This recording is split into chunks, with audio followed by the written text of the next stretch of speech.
Hello दोस्तों, मैं आकाश सागर लेकर आया हूँ आपके लिए पॉलिटी की क्लास, जो आपके एग्ज़ाम के लिए बहुत महत्वपूर्ण क्वेश्चन आते हैं पॉलिटी से। इसमें भारतीय संविधान के हर एक क्वेश्चन कराने वाला हूँ मैं, जिससे लगभग 5-6 क्वेश्चन संविधान से आते ही आते हैं।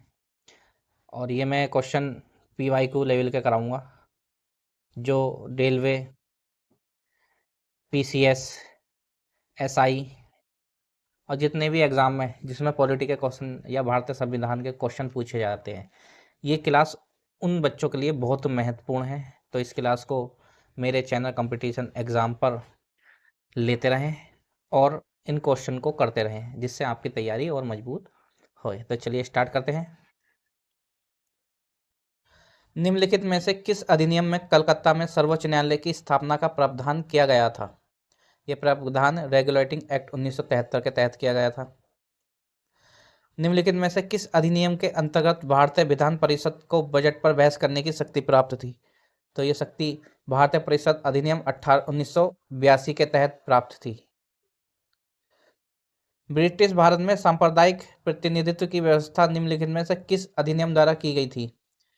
तो ये जो की गई थी, मार्लो मिंटो सुधार 1909 के तहत की गई थी। भारत का संघ न्यायालय निम्नलिखित में से किस वर्ष में स्थापित किया गया था? ये स्थापित किया गया था 1937 में। केंद्र में द्वैध शासन किस अधिनियम के अंतर्गत स्थापित किया गया था? तो ये स्थापित किया गया था भारत सरकार अधिनियम 1935 के तहत। निम्नलिखित में से किसने ब्रिटिश भारत में प्रांतीय स्वायत्तता शुरू की थी? तो ये जो शुरू की थी, भारत सरकार अधिनियम 1919 के तहत शुरू की गई थी। भारतीय विधान पालिका प्रथम बार द्विसदनीय बनाई गई थी। तो ये जो बनाई गई थी 1919 के भारत सरकार अधिनियम द्वारा बनाई गई थी। शासन अधिनियम 1919 के अंतर्गत भारतीय विधायिका का अंतिम निर्वाचन किस वर्ष में आयोजित किया गया था? तो ये 1945 में आयोजित किया गया था। राष्ट्रपति के अध्यादेश निर्गत करने की शक्ति प्रेरित थी। तो ये भारत सरकार अधिनियम 1935 के तहत प्रेरित थी।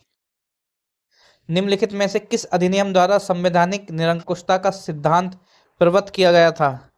तो ये जो प्रवत्त किया गया था 1935 का भारतीय सरकार अधिनियम द्वारा। भारत के संविधान में केंद्र और राज्यों के बीच किया गया शक्तियों का विभाजन इनमें से किसमें उल्लिखित योजना पर आधारित है? तो ये भारत सरकार अधिनियम 1935 के तहत आधारित है।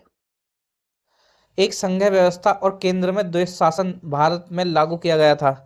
तो ये लागू किया गया था 1935 के अधिनियम द्वारा। अखिल भारतीय महासंघ स्थापित करने का प्रावधान शामिल किया गया था। तो ये शामिल किया गया था भारत सरकार अधिनियम 1935 के द्वारा। 1935 के अधिनियम द्वारा स्थापित संघ में अवशेष शक्तियां किसको दी गई थी? तो ये गवर्नर जनरल को दी गई थी। निम्नलिखित अधिनियमों में से किस अधिनियम के फलस्वरूप बर्मा भारत से अलग हुआ था? तो ये 1935 गवर्नमेंट ऑफ इंडिया एक्ट के तहत अलग हुआ था।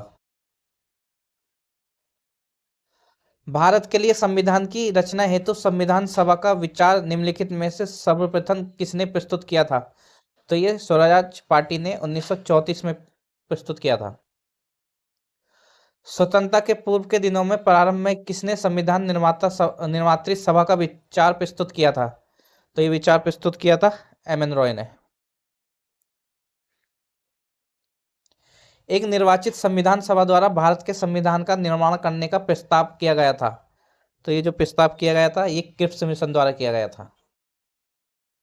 कैबिनेट मिशन योजना के अंतर्गत संविधान निर्मात्री परिषद में प्रत्येक प्रांत को आवंटित सदस्य संख्या निर्धारित करने के लिए एक प्रतिनिधि कितनी जनसंख्या के अनुपात में था? तो ये 10 लाख व्यक्ति के अनुपात में था। इन व्यक्तियों में से कौन कैबिनेट मिशन का सदस्य नहीं था? तो विलियम वुड इस कमेटी का सदस्य नहीं था। भारतीय संविधान सभा का गठन किया गया था। तो भारतीय संविधान सभा का गठन 1946 कैबिनेट मिशन द्वारा किया गया था। 1946 में निर्मित अंतिम सरकार में कार्यपालिका परिषद के उपसभापति थे। तो पंडित जवाहरलाल नेहरू उपसभापति थे। निम्नलिखित में से कौन अगस्त 1946 में गठित प्रथम अंतिम राष्ट्रीय सरकार का सदस्य नहीं था? तो डॉक्टर S राधाकृष्णन सदस्य नहीं थे। संविधान सभा में सदस्यों का चुनाव कैसे हुआ था? तो प्रांतीय सभाओं द्वारा चुनाव हुआ था। संविधान सभा के चुने हुए स्थायी अध्यक्ष कौन थे? तो डॉक्टर राजेंद्र प्रसाद स्थायी अध्यक्ष चुने गए थे। और थैंक यू। हमारी क्लास यहीं ख़त्म होती है। हमारे चैनल को सब्सक्राइब करें, लाइक करें, शेयर करें, और हमारे जो क्लास चल रही है सुबह में करंट अफेयर और दोपहर में साइंस की, वो आपकी क्लास के लिए बहुत महत्वपूर्ण है। अब मैंने पॉलिटी की क्लास भी स्टार्ट कर दी है, तो ज़्यादा क्वेश्चन नहीं करा करूँगा। मोस्ट इंपॉर्टेंट 25 से 30, 30 से 40, बस इतने ही क्वेश्चन करा करूँगा।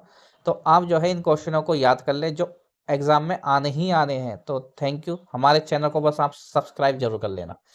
धन्यवाद।